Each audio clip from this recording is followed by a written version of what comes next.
मित्रांनो, ज्या घरामध्ये तुळशी सुकते तर याचा अर्थ असा आहे की ज्या घरामध्ये तुळशी सुकते तर तेथे वास्तुदोष आणि पितृदोष या नजरदोष आहे, म्हणून तुळशी हरिभरी होत नाही. ज्या घरामध्ये तुळशीचा पौधा लावला आणि लगेच हरिभरी झाली, चांगली टवटवीत झाली, म्हणजे तेथे वास्तुदोष पितृदोष नाही आहे. तर याचा अर्थ हा आहे, ज्या घरामध्ये खूप काही प्रयत्न करूनही तुळशीचे पत्ते गळतात, तुळशी वाळलेली राहते, तुळशी उगतच नाही, तुळशीचा पौधा म्हणजे जगतच नाही, तर त्या घराला समजायचं की दोष आहे.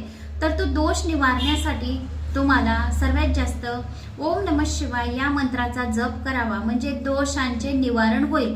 कारण जो कोणी ओम नमः शिवाय या मंत्राचा जप उठता बसता झोपता कुठल्याही कामांच्या वेळेस जर केला तर आपल्या घरातील सर्व दोष नाहीसे होतात. कारण की ओम नमः शिवाय या मंत्राला कुठल्याही काळाचे वेळाचे बंधन नाही आहे. हा मंत्र एक असा आहे, एक म्हणजे सर्व मंत्रांमध्ये मंत्रराज आणि सर्वश्रेष्ठ असा मंत्र आहे की या मंत्राला कोणत्याही काळाचे वेळेचे बंधन नाही आहे असे भगवान शिवाने सांगितले आहे.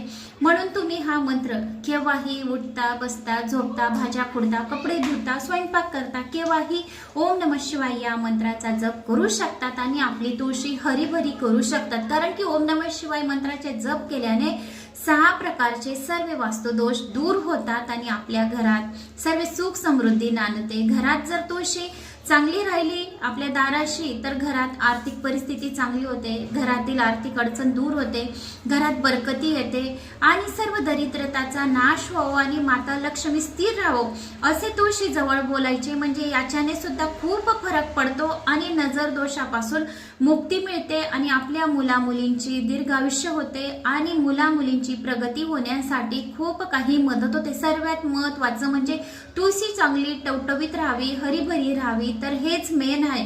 जर तुळशी चांगली राहिली तर घर परिवार आपलं सर्व चांगले राहते. तर आवडल्यास लाईक शेअर सबस्क्राईब करा. श्री स्वामी समर्थ.